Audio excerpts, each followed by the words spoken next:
16장 11절에서 15절 말씀. 사도행전 16장 11절에서 15절. 제가 가진 성경으로 216페이지 됩니다. 우리 한번 같이 한번 한 목소리로 봉독합니다. 시작. 드로아에서 배로 떠나 사모드라게로 직행하여 이튿날 네아폴리로 가고 거기서 빌립보에 이르니 이는 마게도냐 지경 첫 성이요 또 로마의 식민지라. 이 성에서 수일을 유하다가 안식일에 우리가 기도처가 있는가 하여 문 밖 강가에 나가 거기 앉아서 모인 여자들에게 말하더니 두아디라 성의 자주 장사로서 하나님을 공경하는 루디아라 하는 한 여자가 들었는데 주께서 그 마음을 열어 바울의 말을 청중하게 하신지라. 저와 그 집이 다 세례를 받고 우리에게 청하여 가로되 만일 나를 주 믿는 자로 알거든 내 집에 들어와 유하라 하고 강권하여 있게 하니라. 아멘. 오늘은 본문의 말씀을 통해서 그 루디아의 신앙을 본받기를 원합니다. 그래서 제목을 루디아의 신앙이라고 이렇게 제목을 붙여봤습니다. 여러분 한번 우리가 생각해 봅시다. 혹시 여러분들의 신앙생활 가운데 내가 이것을 원합니다, 이런 것을 원해서 내가 이렇게 열심히 기도했는데 하나님께서는 내가 원하는 부분은 전혀 응답하시지 않고 전혀 기도하지도 않고 기대하지도 않았던 어떤 다른 쪽으로 나를 인도하시는 경험들을 우리는 하게 되죠. 혹시 여러분들은 어떠십니까? 내가 기도하고 내가 원하는 대로 다 이렇게 됐으면 좋은데 그거는 아마도 우리의 생각과 아마 우리의 바람이 아닌가. 오늘 성경에 보면 16장의 내용이 그렇습니다. 이제 바울과 바나바가 서로 헤어지고 바울이 실라와 그 다음에 이제 16장에 넘어가면 디모데를 만나죠. 디모데와 같이 또 이 사도행전을 기록한 사람이 누굽니까? 누가입니다. 그러니까 이 넷이서 이제 복음을 증거하던 중에 계속해서 이제 아시아에서 복음을 증거하려고 노력을 했습니다. 그런데 6절에 보면 성령이 아시아에서 말씀을 전하지 못하게 하시거늘 이래요. 그러면서 그 성령께서 바울의 일행을 어디로 인도하시냐면 유럽으로 인도하시는 겁니다. 유럽. 지금 요즘에 지도를 보면 터키와 그리스 지역이죠. 그래서 그쪽으로 하나님이 인도하시면서 정말 이제는 복음이 아시아에서뿐만 아니라 유럽을 거쳐서 전 세계로 확장되는 어떤 그러한 일들을 하나님은 계획하시고 그 중에 바울과 실라를 사용했다라고 하는 거죠.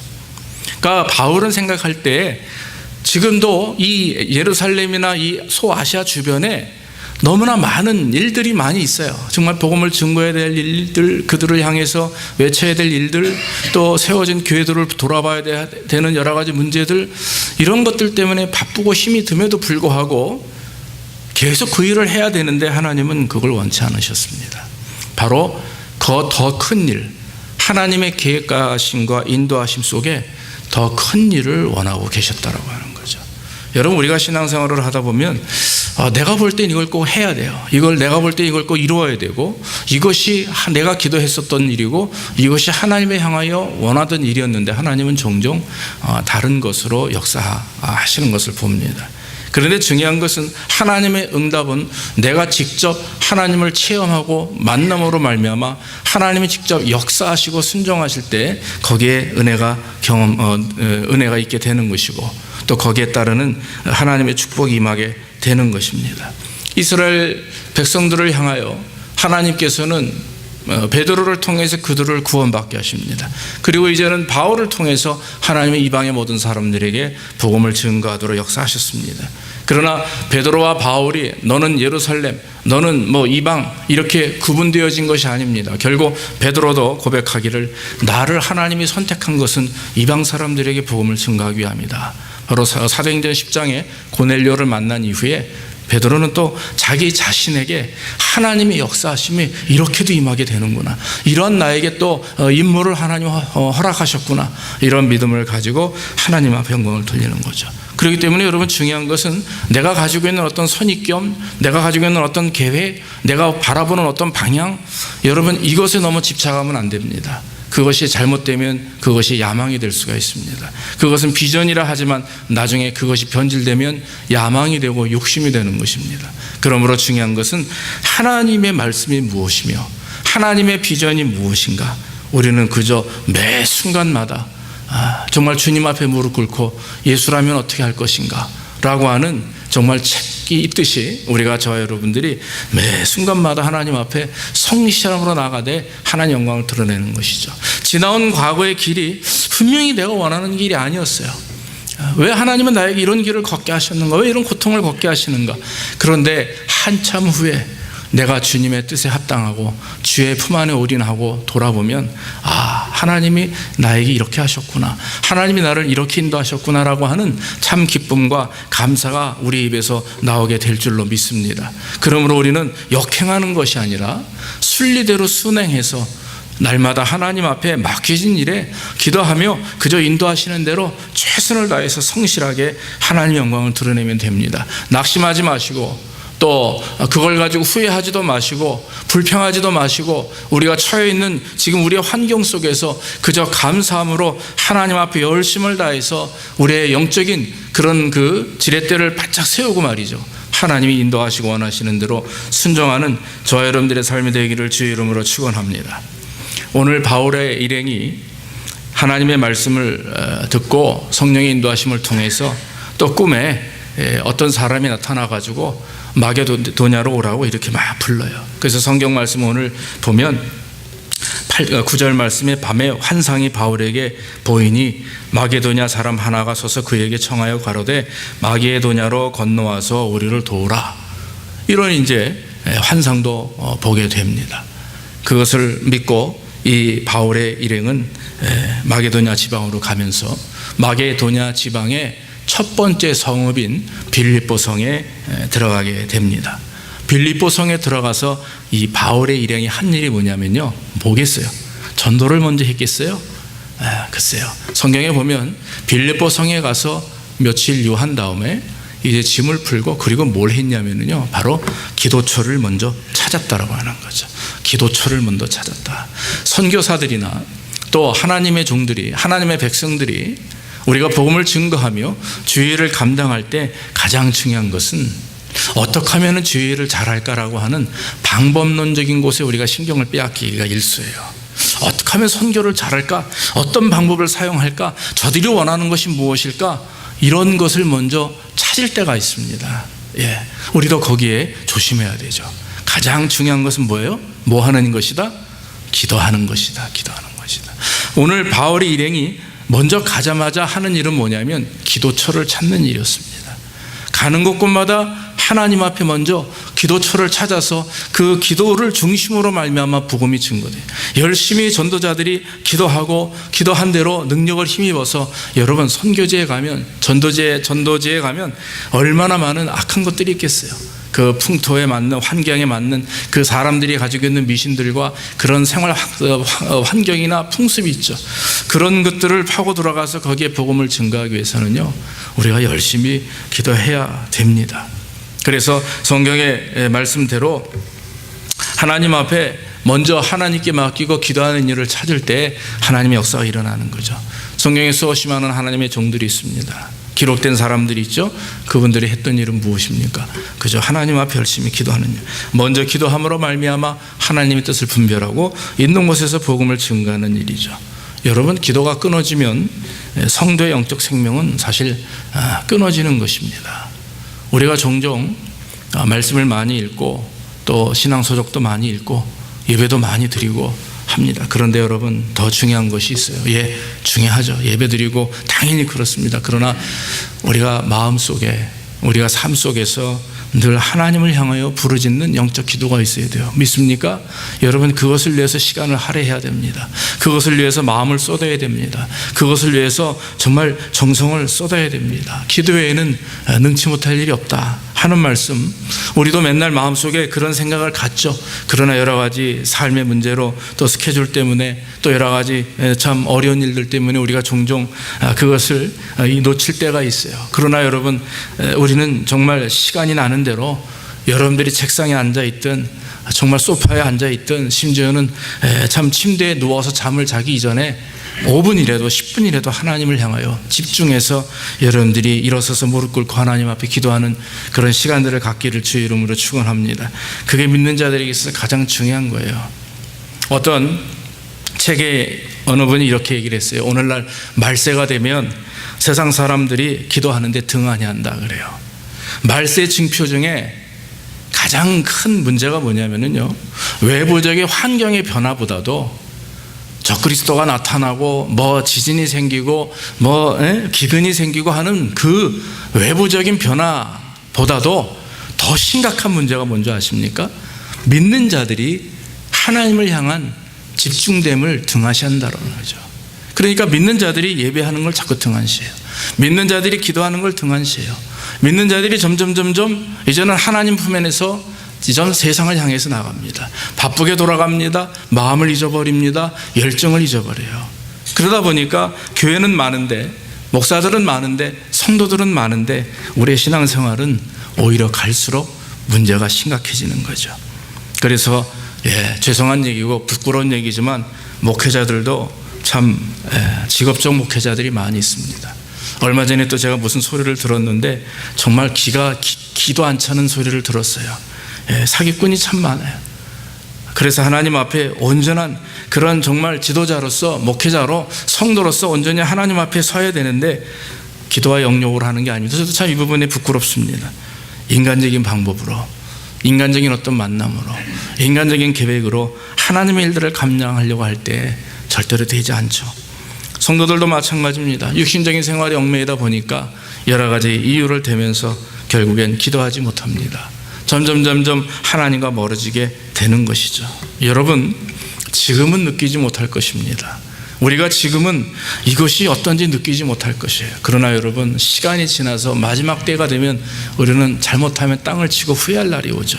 예전에 제가 중학교 때인가요? 국민학교 때 설교를 듣다 여러분 그거 아시죠? 개구리를 쉽게 죽이는 방법, 찬물에 넣어놓고 개구리를 헤엄치게 하다가 밑에서 불을 스스슬 떼면 이게 물이 뜨거워지잖아요. 그런데 개구리는 그걸 느끼지 못하고 자기가 삶아지는데도 불구하고 결국 뛰어나올 생각을 못하고 그 자리에서 그대로 죽는다. 저는 주일학교 때인지 중학교 때인지 참 어린 때 우리 선생님에게 그 말씀을 듣고 마음에 충격을 받았어요. 심지어는 어느 정도까지 제가 해봤냐면은 어머니가 물을 끓일 때 찰 때 한번 물을 넣어보고요, 익나 안 익나 기다려본 적도 있었어요. 물이 데워진데 물을 넣으니까 뜨거워서 제가 펄펄 뛰었죠. 정말 그런 일이 있구나. 그런데 오늘날 제가 성인이 되고 목사가 되고 보니까 오늘날 저 자신도 그렇게 되더라고요. 처음에는 그냥 넘어갑니다. 처음에는 합리적으로 넘어갑니다. 처음에는 그럴 수도 있지. 하나님이 이 정도는 괜찮겠지. 근데 여러분, 우리의 영혼이 죽어가는 거죠. 우리의 영혼이 점점 말라지는 거죠. 사랑하는 성도 여러분, 우리가 돌이키고 하나님 앞에 끼어서 기도하는 역사가 있어야 될 줄로 믿습니다. 진정한 부흥을 우리는 원합니다. 그러나 여러분, 이 교회가 가득 채워지는 그런 숫자적인 부흥도 우리에게 중요하고 힘이 돼요. 그러나 여러분, 이제 우리는 기도해야 됩니다.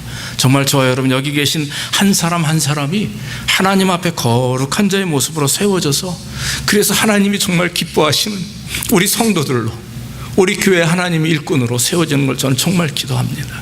여기 계신 저와 여러분들이 동일한 마음으로 거룩한 하나님의 백성으로 세워지는 것, 정말 마지막 시대 주님이 우리를 부르실 때 여기 계신 분들 한 사람도 빠짐없이 우리가 주님 앞에 우리의 가족들과 같이 서서 하나님을 찬양하고 하나님을 예배하고 그 주님을 바라보면서 할렐루야 주님 앞에 정말 부르심에 합당하게 구름 타고 올라가는 그런 저와 여러분들의 되기를 주의 이름으로 축원합니다.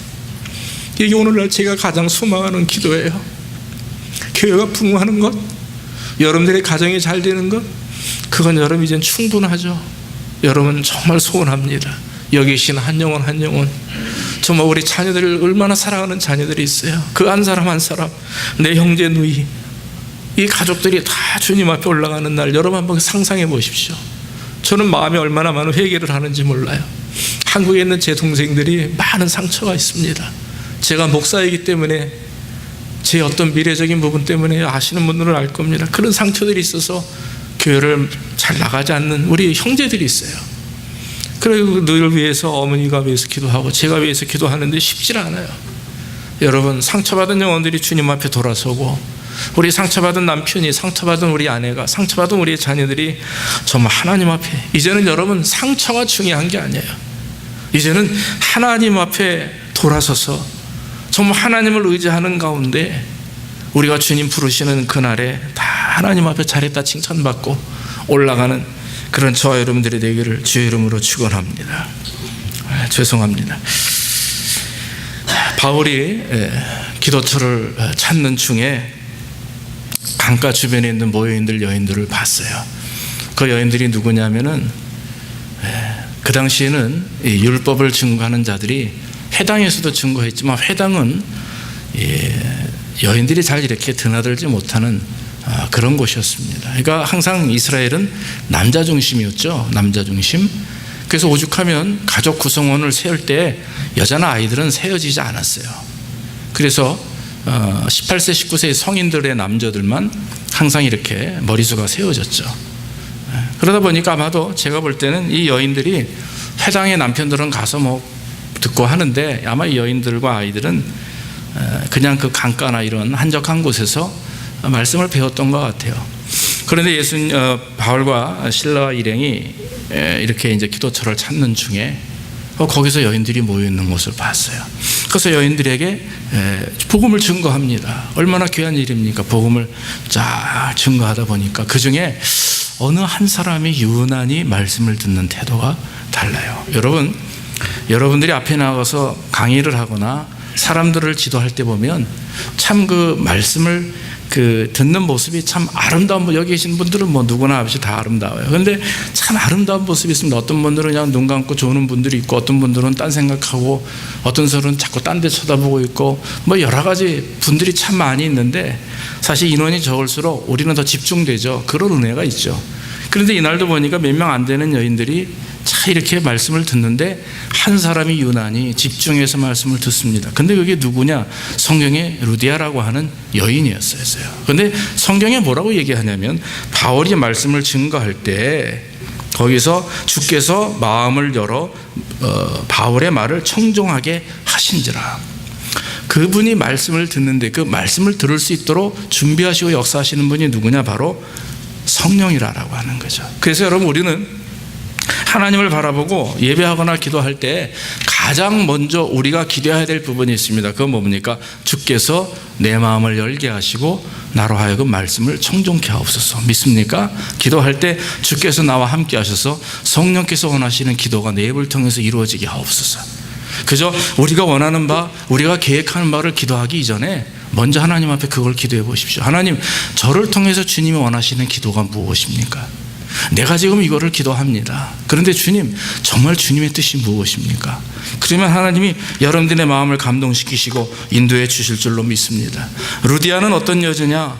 이 여자는 가정에 있고 자녀가 있는데 아마도 혼자 사업을 하는 여자인 것 같아요. 자주장사라고 했습니다. 이 자주장사는 자주색 물감을 들인 옷감을 파는 여인이에요. 그러니까 그 당시 이 두아디아 여기 성경에 보니까 두아디라라고 하는 성이 있습니다. 이 두아디라는 지금 터키에 보면 이즈미르라고 하는 곳이 여기서 우리가 이렇게 지도를 볼 때 서쪽에 이 끝에 부분에 이즈미르라고 하는 곳이 있는데 이즈미르에서 북쪽으로 한 80km 떨어진 곳입니다. 그러니까 거의 그 터키의 왼쪽 끝입니다. 근데 그 당시에 이제 유럽으로 이렇게 유럽 지역이 되었었죠. 근데 그때는 로마 사람들이 그 두아디라에다가 이 군사기지를 건설을 했대요. 그래서 굉장히 이렇게 요새였답니다. 그런데 그것이 로마 사람들이 빠지고 나서 그 이후에 그 지역이 상업지역이 돼가지고 이 아주 그 물물교환이나 물건들을 이렇게 많이 만들어내는 생산지가 되었는데 특징이 하나 있습니다. 거기에 길드라고 하죠.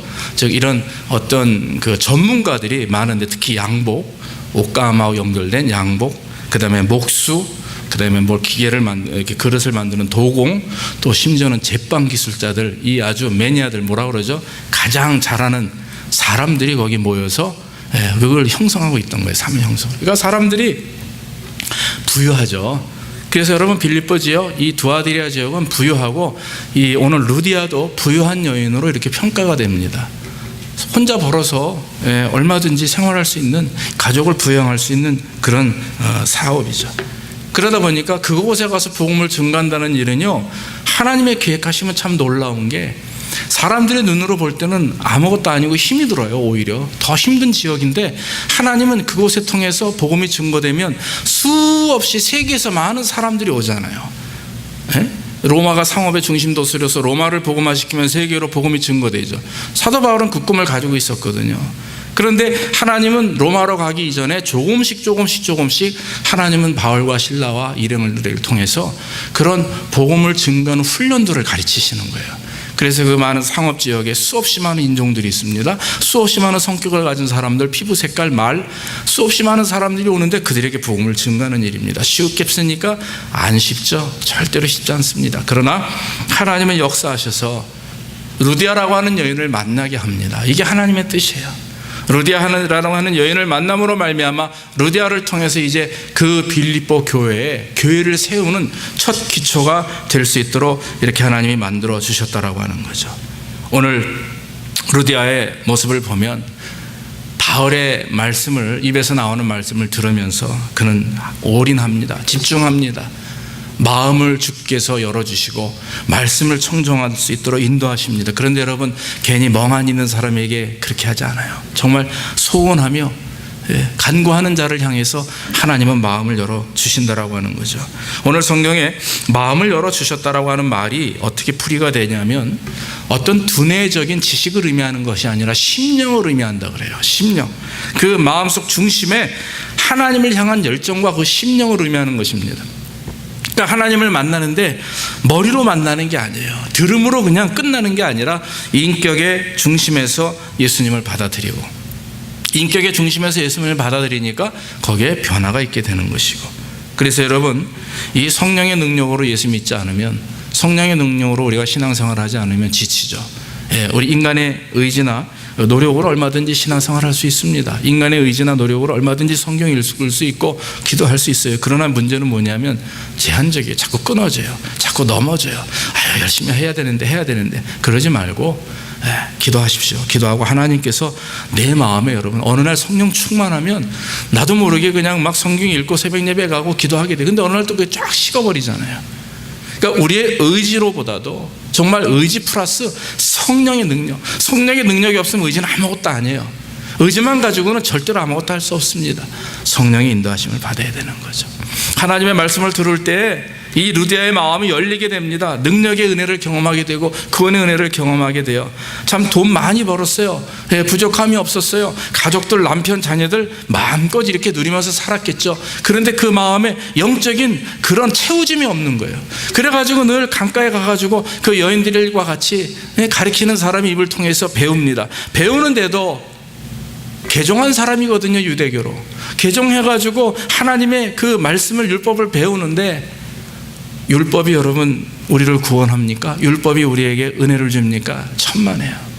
율법을 들으면 들을수록 우리는 점점점 우리 자신의 부족함을 깨닫는 건 좋지만 점점점 이렇게 뭔가 얽매이는 그런 족쇄를 찾는 듯한, 하지 않으면 안 되니까 저걸 해야만 되는데 저걸 인간은 할 수가 없거든요. 그러다 보니까 점점 지나면서 마음의 부담을 느끼는 거죠.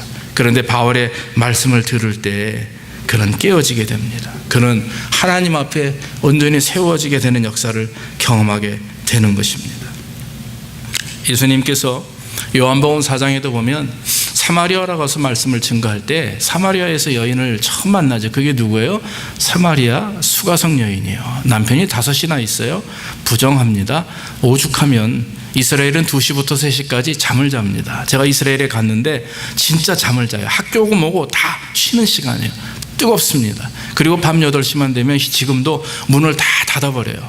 그래서 밤 8시 되면 뭐 가서 먹을 수가 없어요. 벌써 오래전 일이죠. 1996년도 1월에 제가 성지순례에 갔었는데 목사님들하고 한 30여 명이 갔습니다. 대학원생들이 갔는데 얼마나 입이 심심해요. 먹을 게 없어가지고 그래서 그냥 호텔 음식조차도 우리 입맛에 안 맞아서 키로수가 쪽쪽 빠져요. 어느 목사님이 고추장 하나를 가져왔는데 와, 정말 그걸 한 숟가락 얻어먹기 위해서 별짓을 다 합니다. 일부러 막 목사님 춤 좀 춰봐, 노래 한마디 해봐, 그러면 해요.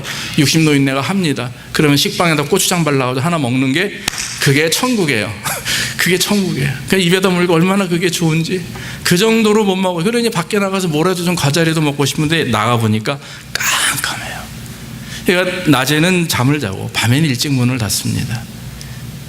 그런데 이때도 마찬가지인 것 같아요. 남들이 다 자는 오후 3시경에 여인이 검은 그 두건을 머리에 쓰고 물을 길러 오죠. 예수님을 만납니다. 깜짝 놀라죠. 예수님은 그 여인이 어떤 여인인지 압니다. 네. 내가 주는 물을 마시는 자는 영원히 목마르지 아니할 것이다. 바로 예수 그리스도가 생수임을 가리키죠. 그 여인은 그것을 알아듣습니다. 그리고 나서는 메시아를 만났다 하고 돌아가서 가족들에게 복음을 증거합니다. 수가성 즉 사마리아의 첫 번째 교회가 바로 그 여인을 통해서 세워졌다고 그래요. 사랑하는 성도 여러분, 하나님은 한 사람을 통해서 일을 이루십니다. 믿습니까? 여기 계신 저와 여러분 한 사람, 우리 교회를 통해서 일을 이루신다. 예, 맞습니다. 그러나 교회보다 더 작은 개체가 뭐예요? 우리 영혼 한 사람이에요. 우리 한 사람 한 사람을 통해서 하나님은 커다란 일을 이루시는 줄로 믿습니다. 내 한 사람을 통해서 하나님은 나라를 변화시키세요. 내 한 사람을 통해서 하나님은 전 세계 복음을 증거합니다. 그렇기 때문에 누군가 하겠지, 나는 그저 내가 부족한데, 내가 연약한데 내가 무엇을 할 수 있을까, 이런 생각하지 마시고 여러분들이 먼저 한 사람이 하나님 앞에 온전한 예배자로, 온전한 변화된 자로, 온전한 믿음 있는 자로, 온전한 구원받은 자로, 전도자로 세워지는 그런 일에 여러분들이 최선을 다해야 되고 또 투자해야 됩니다. 시간을 투자해야 돼요. 열정을 투자해서 정말 루디아 한 사람을 통해서 빌립보 지역에 교회를 세우듯이 저와 여러분들 한 사람을 통해서 하나님의 크신 역사가 이루어지기를 주의 이름으로 축원합니다. 그러기 위해서는 여러분 마음을 열고 그리고 말씀에 청종하고 또 순종하여서 하나님의 영광을 드러내야 되는 것이죠. 또 한 가지, 루디아는 자신이 먼저 예수를 영접한 이후에 그의 가족들에게 가서 복음을 증거하고 또 바울과 실라를 초청해서 또 집안에 묵게 하면서 그에게 그 바울을 통해서 세례를 받게 하는 것이죠. 열매 맺는 신자는 그가 가지고 있는 믿음과 신앙을 통해서 나뿐 아니라 사람들에게 복음을 증거하게 됩니다. 루디아가 예수님의 말씀을 듣고 나서 예수님을 영접하고 세례를 받고 나니까 진짜가 무엇인지 깨닫게 되었죠. 그 가족들도 열심히 회당에 나가고 가족들도 열심히 율법을 배웠을 것입니다. 그러나 여러분, 마음에 평안함이 없어요. 그러나 루디아가 바울의 그 그리스도에 대한 말씀을 듣고 난 다음에 가족들에게 복음을 증거할 수 있도록 배려합니다. 그리고 나서는 다 바울과 실라와 그 일행을 통해서 가족들이 다 세례를 받고 구원받는, 그래서 그 가족이 교회의 시작이 되었다라고 하는 거죠. 사도행전에 보면 이 자신뿐만 아니라 자기 가족에게까지 복음을 증거한 그런 이방인들이 두 사람이 대표적인 인물이 나옵니다. 첫 번째 사람이 사도행전 10장에 나오는 고넬료죠. 백부장입니다. 즉 중대장 정도 되죠. 아시다시피 베드로를 집에 불러다 초청해서 가족들에게 복음을 증거합니다. 그래서 다 구원받아요. 또 오늘 16장 34절 이후에 보면 빌립보 감옥에 바울과 실라가 갇혀요. 그런데 기도하고 찬양하니까 지진이 일어납니다. 예, 옥문이 열립니다. 그 용문이 열리는 걸 보고 간수가 보고 깜짝 놀라서 스스로 목에 칼을 대서 자결하려고 해요. 그때 바울이 그만두게 합니다. 말립니다. 그랬더니 그 간수가 뭐라고 그래요? 내가 어떻게 하면은 당신이 믿는 예수를 믿을 수 있습니까? 그랬더니 16장 31절에 뭐라고, 주 예수를 믿으라. 그리하면 너와 내 집이 구원을 얻으리라 그래요. 그 소리를 듣고 먼저 믿음으로 그 바울의 말씀을 받아들이고, 그리고 나서는 그 바울과 실라를 자기 집으로 모셔다가 이 간수가 좋게 대접을 하고, 그리고 나서는 가족들을 불러다가 말씀을 듣게 하고 구원받아요. 그래서 16장 34절에 저와 온 집이 하나님을 믿었으므로 크게 기뻐하니라 그렇게 말씀을 합니다. 사랑하는 성도 여러분, 하나님 우리를 먼저 부르시는 이유가 있어요. 그것은 우리뿐만 아니라 우리의 가족을 구원하기 위함입니다. 믿습니까? 여러분 가족들, 주변의 형제들, 또 사랑하는 또 친구들 다 하나님 앞에 복음을 증거하게 하는 거예요. 전도하고 믿는 사람들 끌어다 앉히는 게 아니에요. 그거는 전도가 아닙니다. 믿지 않는 사람들, 상처받은 영혼들을 전도해서 끌어다 이 자리를 채워야 되는 거죠. 그래야 그 예배가, 그 교회가 아름다운 교회지, 잘 다니는 사람 이렇게 하는 게 아닙니다. 전도라고 하는 것은 이와 같이 상처받아 주님을 떠난 자들, 또 믿지 않는 자들을 향해서 복음을 증거하는 일이고, 입으로만 전도하지 마십시오. 맨날 입으로 해봤자 사람들이 인정하지 않습니다. 삶의 변화가 있고 내가 뭔가 보여줘야 되는데 우리는 그게 잘 안 되잖아요. 그렇기 때문에 우리 자신이 먼저 변화된 모습들, 또 하나님의 사람으로 기독교인으로서의 온전한 모습을 먼저 실천하면서 증거해야 되는 일이죠. 설교 준비를 하다 보니까 어떤 재미있는 예화 하나가 발견되었습니다. 이렇게 돼 있어요. 요사이 사람들이 하는 유머 가운데 지옥에 관한 얘기가 하나 있다고 그래요. 어떤 사람이 지옥에 갔습니다. 한국 사람이에요. 무척이나 뜨겁습니다. 뭐 들어갈 수가 없어요. 들어가면 죽게 될 것 같아요. 그런데 그 옆에서 지옥 하수인이 열심히 불을 떼고 있어요. 막 그냥 탄을 집어넣고 막 불을 떼요. 그랬더니 이 한국 사람이 여보시오, 왜 그렇게 지금도 뜨거워서 죽을 지경인데 왜 그렇게 불을 뗍니까? 그랬더니 그 지옥 하수인이 뭐라고 했냐면, 요즘 한국 사람들이 많이 오는데 그 한국에 찜질방이라는 게 있어가지고 그 지옥 오기 전에 그렇게 훈련을 한대요, 거기서. 그래가지고 지옥에 오면 한국 사람들은 제일 먼저 딱 문 열고 들어가면서 하는 소리가 뭐예요? 시원하다. 그런다는 거예요. 그래서 지옥불을 더 뜨겁게 한다. 그런 책을 본 게 있습니다. 뭐 별로 웃지도 않으시네. 그런 얘기를 제가 들었어요. 뭐 하나의 우스갯소리입니다만은, 사랑하는 성도 여러분, 누가복음 16장 19절에 보면 재밌는 그 말씀이 하나 있습니다. 뭐냐면 부자와 나사로가, 거지 나사로가 죽어요. 부자는 부유하게 살다가 죽고 거지 나사로는 부잣집 앞에서 구걸하다가 죽게 됩니다. 굶어 죽었는지 얼어 죽었는지 몰라요. 비슷한 시기에 죽었습니다. 딱 장면이 바뀝니다. 부자는 어디 있어요? 지옥에 있고, 나사로는 아브라함 옆에 천국에 있습니다. 그걸 보면서 부자가 깜짝 놀라죠. 그러면서 부자가 아브라함에게 부탁을 합니다. 아브라함이요, 거지 나사로의 손끝에 물 한 방울 묻혀서 내 입에 좀 대게 해주십시오. 내 혀끝이 지금 타 들어가니까 내 혀끝에다 좀 대주게 해달라. 그래요. 그랬더니 아브라함이 갈 수가 없다. 지금 천국에서 지옥으로 갈 수가 없고 지옥에서 천국으로 올 수가 없다. 예, 그렇죠. 그런데 여러분, 심각한 말이 하나 있습니다. 누가복음 16장 27절 28절 한번 띄워주십시오. 거기 이렇게 기록이 되어 있습니다. 한번 우리가 읽읍시다. 시작. 가로되 그러면 구하노니 아버지여, 나사로를 내 아버지의 집에 보내소서. 내 형제 5이 있으니 저희에게 증거하게 하여 저희로 이 고통받는 곳에 오지 않게 하소서. 이 말씀이 있어요, 성경에. 나사로가, 부자가 지옥에서 고통받는 걸 직접 경험해 보니까 지금 자기랑 비슷하게 그 형제 5이 교회도 안 다니고 예수도 안 믿고 그저 자기가 가지고 있는 물질을 마음대로 써가며 살거든요. 나쁜 짓 하며 살거든요. 그랬더니 자기처럼 살았던 5 형제에게 이 나사로를 보내서 이곳에 오지 않도록 인도해 달라, 그런 얘기를 한 적이 있습니다. 사랑하는 성도 여러분, 제가 저번에 한번 말씀을 드렸죠. 마지막 말세가 되면 마지막 목회자가 하고 싶은 설교가 있어요. 그게 뭡니까? 천국과 지옥을 확실하게 구별지어서 하는 것입니다. 오늘날 설교의 내용들이 축복이나 은혜나 위로 쪽으로 가는 게 사실이에요. 그래야 여러분 우리가 기분 좋고 은혜를 받고 돌아가요. 그러나 여러분, 중요한 것은 이제 어떻게 이루어져야 되느냐, 즉 플러스와 마이너스과 100을 이젠 구별할 때가 됩니다. 이제는 저와 여러분들이 믿음 안에 바로 서서 하나님을 의지하고 살아가는 이 천국과 지옥에 대한, 예수 믿고 구원받아 하나님의 나라에 들어가는 것, 또 믿지 않으면 지옥 간다라고 하는 사실, 엄연한 사실인데 우리는 늘 그걸 감춥니다. 왜? 상처가 되니까, 우리 마음에 낙심이 되니까, 예수 믿지 않는 형제들과 부모들과 가족들이 생각이 나니까. 여러분, 오히려 우리는 이럴 때일수록 그 영혼들을 위해서 더 기도하고 힘써야 될 줄로 믿습니다. 가족 구원이 그렇게 우리에게 중요한 것이죠. 사랑하는 성도 여러분, 가족의 구원은 우리 손에 달려 있는 거예요. 알아서 되겠지가 아니라 우리가 직접 그들에게 복음을 증거하고 하나님의 사랑을 증거함으로 말미암아 하나님께 영광을 돌리는 역사가 있어야 될 줄로 믿습니다.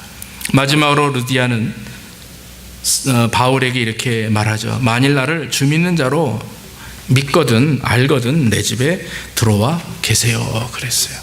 겸손함입니다. 내가 주님을 믿나이다. 정말 내 마음을 주님 당신이 아시니 내 집에 와서 들어와 함께 하자. 여러분, 바울은 전도자입니다. 전도자는 집이 없습니다. 전도자는 먹을 음식을 들고 다니지 않습니다. 성경에 여러분 뭐라고 말씀하십니까? 예수님이 이 제자들을 맨 처음에 풀어 전도케 하실 때 마태복음 10장 9절로 10절에 보면 이렇게 기록이 되어 있어요. 너희 전대에 금이나 은이나 동이나 가지지 말고 여행을 위하여 주머니와 두벌 옷이나 신이나 지팡이를 가지지 말라. 이는 일꾼이 저먹을 것 받는 것이 마땅하니라 그랬어요. 하나님이 어떻게 하신다? 바꿔 말하면 준비하신다, 채우신다. 일용할 양식이라고 하는 것, 주님이 가르쳐 주신 일용할 양식은 말 그대로 그날 먹는 음식입니다. 이스라엘의 애굽에서 탈출해서 가나안으로 가며 애굽 생활을 광야 생활을 할 때 하늘로부터 만나가 내려왔죠. 그날 것만 하나님은 주십니다. 더 욕심내서 걷어서 그 다음날 먹으려고 하면 어떻게 돼요? 다 이미 썩어 문드러져 있어요. 그날 하나님이 치우시는 것에 만족하고 하나님의 은혜를 바라봐라 이거예요. 인간의 힘으로 노력을 하지 말고 하나님이 주시는 것 하나님 은혜로 바라봐라. 근데 여러분, 오늘날 이 신앙을 지키기가 진짜 어렵죠. 왜냐하면 하루하루 먹고서는 도저히 되질 않아요.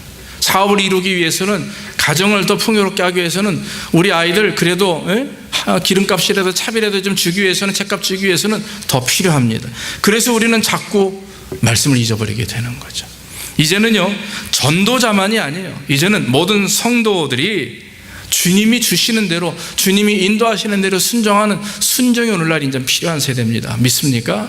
그렇기 때문에 여러분, 우리가 복을 받고 경제적으로, 건강으로 이런 일에 대하여 복 받는 것이 우리의 첫째 기도가 돼서는 안 됩니다. 이미 주신 것에 감사하며, 그렇다면 이것을 어떻게 더 하나님이 기뻐하시는 그런 삶의 모습으로 우리가 살아갈 것인가. 그러면 하나님 더 채우세요. 많이 주었는데 자기 뜻대로 살면 하나님이 더 주지 않습니다. 적당히 주었는데 하나님의 영광을 위해서 살면 하나님이 더 넣어주세요. 이게 하나님의 법칙입니다. 믿습니까? 그렇기 때문에 우리의 삶의 중심이 누구에게 향해 있어야 되는 거죠? 하나님께 향해 있어야 되는 거죠. 우리에게 향해 있으면 하나님은 더 주지 않습니다. 주시고 싶어도 주시질 않아요. 왜? 주어봤자 밑빠진 독이니까.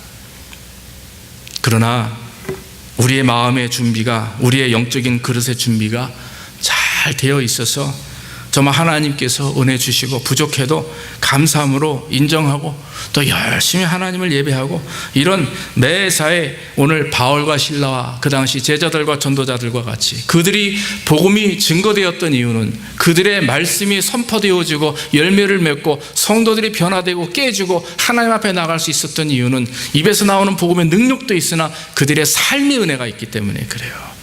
참 목회자로서는 부끄러운 일입니다. 저도 이렇게 되길 참 원하는데 그게 쉽지를 않아요. 그러나 여러분, 우리는 안 되기 때문에 같이 기도해야 되는 것입니다. 믿습니까? 같이 기도하고 정말 하나님의 은혜 안에서 저와 여러분들이 이제는 우리가 가지고 있는 소유물이 이젠 내 것이 아니다. 마음껏 여러분들이 하나님을 위해서 사용하시고 또 가족을 위해서 사용하시되 10의 1은 하나님께 드리는 10%는 하나님의 것이에요.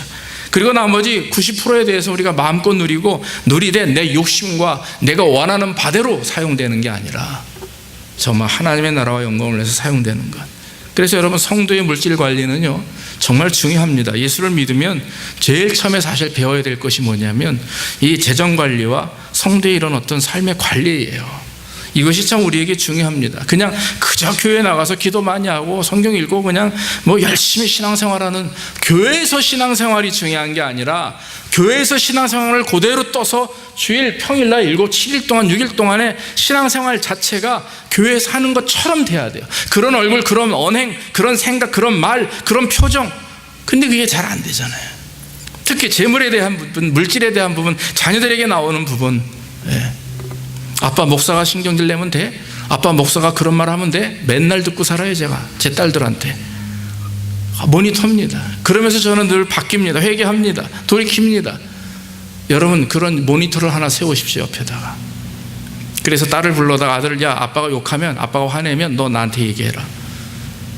이제 지금은 안 하죠. 대학생 돼 보십시오. 아주 공산당이 따로 없습니다. 그런데 그게 저에게 도움이 돼요. 은혜가 돼요. 왜? 우리는 그렇게 살아야 되니까. 물질 관리도 마찬가지입니다. 나의 만족을 위해서 사용되는 게 아니라 재물의 주인이신 하나님 앞에, 그래서 주신 것을 관리하고 주신 것을 잘 이렇게 이용하는, 그게 청지기의 역할이에요. 그래서 예수 믿는 사람들은 다 청지기라고 하는 것입니다. 여러분들이 주신 물질을 이 하나님의 나라의 요리를 위해서 사용되게 원합니다. 교회 헌금 많이 해라, 뭐 전도하는데, 이런 눈에 보이는 그거보다도 정말 어떻게 하면 그래서 내가 저 사람을 잘 섬김으로 인해서 저 사람에게 내가 전도하고 저 사람의 영혼을 구원한다 그러면 아낌없이 쓰는 거죠. 아낌없이 가서 도와주는 것입니다. 저는 길을 가다가 10,000원짜리를 한번 받아본 적이 있어요. 전철 안에서. 어느 연세 드신 분이 이렇게 봉투를 건네줍니다. 사랑합니다 라고 봉투를 건네줍니다. 1,400 해가지고요, 어느 분이 돈을 가지고 10,000원짜리로 바꿔서 이렇게 전도하고 싶은 사람들에게 주는 겁니다. 그 안에 말씀이 하나 기록이 되어 있어요. 예전에 그게 어떻게 보면 좀 유행이다시피 했었습니다. 한국교회. 그래서 모르는 분한테 10,000원을 받아봤어요. 그런데 열어보니까 그 안에 성경 말씀이 기록되어 있죠. 이미 전도사였기 때문에 얼마나 그것이 저에게 충격이었는지 몰라요. 사랑하는 성도 여러분, 우리가 복음을 위해서 헌신하는 것 중요한 일이죠. 가족을 구원하는 것 중요한 일입니다. 그러나 여러분, 우리의 삶 자체가, 우리의 재물 관리나 우리의 시간 관리가 하나님이 기뻐하시는 성도의 모습으로 변화되어야 될 줄로 믿습니다. 루디아는 자주장사입니다. 옷감을 팔아서 돈을 버는 그런 여인이었습니다. 가정이 있었습니다. 그러나 그는 가정에 충실했습니다. 신앙생활도 열심히 했습니다. 그러나 여러분, 바울을 만난 이후에 그의 인생은 바뀌게 되었어요. 그래서 이제는 하나님의 나라의 의를 위해서 그의 물질을 사용하게 되었습니다. 이 루디아는 계속해서 바울과 실라와 일행을 그 집에 묵게 하고 계속해서 물질적으로 후원하며 또 그들을 편안히 쉬게 했던 그런 사람이었습니다. 오늘날 신앙생활하면 그저 세상을 등지고 떠나서 세상과 구별해서 더러운 세상, 더러운 인간들, 그리고 지 혼자 잘났다고 신앙생활하는 사람들이 세상에 얼마나 많이 있는지 몰라요. 여러분, 그것은 손가락질 당합니다. 그게 바로 개독교예요. 그게 아닙니다. 우리가 세상에 들어가서 세상을 변화시켜야 되는 거예요. 믿습니까? 우리는 그냥 딱 선을 긋고 단정을 짓고 말이죠. 세상은 이래서 안 돼, 이러지 말고 우리가 세상에 들어가서 변화시켜야 되는데 어떻게 해야 되느냐? 맡겨진 일에 최선을 다하는 거예요. 만나는 사람들에게 좋은 인상을 주고, 또 만나는 그런 사람들과의 관계 속에서 서로 배신감 느끼지 않게 하고, 서로 저 사람 예수 믿는 사람인데 진짜 저 사람은 좀 다르구나, 이런 생각을 가질 수 있도록 말과 삶과 행동에 있어서 믿는 자다운 어떤 신앙인의 모습을 가져야 되는 거죠. 저 목사가 어떻게 저래서 어떻게 목사야? 어느 날 어느 집사님이 저에게 그런 얘기를 해요. 목사님, 제가 며칠 전에 골프 치러 갔는데 골프장에서 목사님들이 멱살 잡고 싸우는 걸 보고 자기가 가슴이 떨렸대요. 내기 골프 하다가 한 몇십 불 때문에 멱살 잡고 싸우더라 이겁니다. 연세가 지긋한 분들이. 모르겠어요. 아틀란타에서 쓰던 일인지 LA에서 뉴욕에 있는지 모르지만 이런 일들은 있어서는 안 되죠. 여러분, 우리의 신앙생활 마찬가지고 성도들도 마찬가지입니다. 우리가 세상에 나가서 사람들에게 복음을 증거하고, 그리고 가지고 있어서 하나님이 맡기신 여러 가지 일들을 잘 하나님께 영광을 돌리고 나아갈 때, 그래서 저와 여러분들은 오늘 루디아가 하나님 앞에 사업가로서, 신앙인으로서, 어머니로서, 가장의 어떤 중심자로서 열심히 했습니다. 그리고 더 한 가지, 모든 것들을 하나님을 향하여 또 헌신할 수 있는 그런 믿음이 있었고, 그녀를 통해서 복음이 증거되었고 교회가 세워졌다. 이것은 참으로 우리가 본받을 만한 귀한 일이라고 믿습니다. 오늘 루디아는 말씀을 청종합니다. 마음을 오픈했습니다. 그리고 가정 구원을 위해서 헌신을 했습니다. 그리고 주님께서 맡겨주신 그런 물질들을 주의 나라와 의를 위해서, 또 선교사를 도는 일에 최선을 다해서 활용했다라고 하는 거죠. 마지막 시대에 성도들이 해야 될 일이 바로 이런 것입니다. 깨어있음이 무엇입니까? 깨어있음은 바로 그때그때 하루하루의 삶이 하나님과 온전히 연결되어 있는 삶을 말하는 거예요.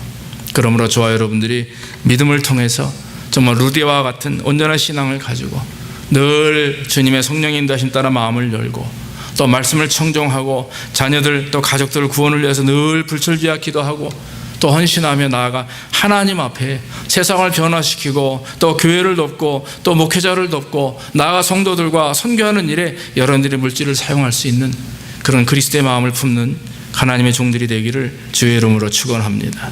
기도하겠습니다. 아버지 하나님, 오늘도 부정한 종을 통해서 하나님의 말씀을 증거할 수 있도록 인도하시니 감사합니다. 오늘 루디아의 모습을 통해서 우리의 신앙의 모습이 어떠한지, 말세를 살아가는 하나님의 백성들의 모습이 어떠한지 깨닫게 하시니 감사합니다. 먼저 성령께서 우리의 마음을 주장해 주시고 우리를 인도해 주옵소서. 날마다 마음을 열게 하시고 하나님의 음성을 듣게 하시고 민감함으로 분별하게 하옵소서. 하나님이 말씀하실 때, 하나님이 인도하실 때 우리가 아버지 하나님 못 깨닫는 일이 없게 하시고 늘 깨달아 주의 뜻에 따라 순종하게 하시고, 또한 우리 사랑하는 가족들, 형제들, 또한 아버지 하나님 친구들, 아직도 주님을 믿지 않고 또 상처 중에 있는 영혼들이 있습니다. 그들을 주께로 온전히 인도하게 하옵소서. 또한 있는 성도들의 관계 속에서도 늘 그리스도의 사랑이 있게 하시고 서로 돌아보며 사랑이 있도록 하나가 되고 연합되어서 아버지 하나님 앞에 한 형제 자매됨을 믿고 다 아버지 하나님 주님 오시는 그날에 한 사람도 빠짐없이 주님 앞에 들림받는 역사가 있게 인도해 주시옵소서. 주님, 우리가 그리스도의 사람입니다. 세상의 빛과 소금 역할을 감당하라 했습니다. 도망가지 않게 하시고 도피하지 않게 하시고 손긋지 않게 하시고 아버지 뛰어들어가 세상을 변화시킬 수 있고 사악한 마귀 권세를 물리칠 수 있는 영역이 우리 안에 넘치게 하옵소서. 그래서 아버지 하나님, 내가 먼저 희어지고 거룩함으로 나와 연결되어 있는 모든 사람들이 희어지고 거룩해지는 역사가 있게 인도해 주옵소서. 하나님의 능력으로 이루어지게 하시고 내 의지나 노력을 하지 않게 하시되 하나님 늘 성령 충만하여 하나님의 능력으로 이런 모든 사역들을 감당할 수 있도록 주여 우리에게 은혜를 내려 주시옵소서. 맡겨진 물질들 잘 감당케 하시고 사용케 하셔서 그것이 아버지의 세상이 흘러가거나 또한 내 욕심대로 흐르지 않게 하시고 죄 가운데 서지 않게 하시고 늘 하나님의 나라의 의를 위해서 사용되어지는 물질과 시간과 열정이 될 수 있도록 주여 복을 내려 주시옵소서. 모든 말씀 예수님의 이름으로 기도하옵나이다. 아멘. 우리 찬송가 514장 찬송하시면서 힘을 드리겠습니다.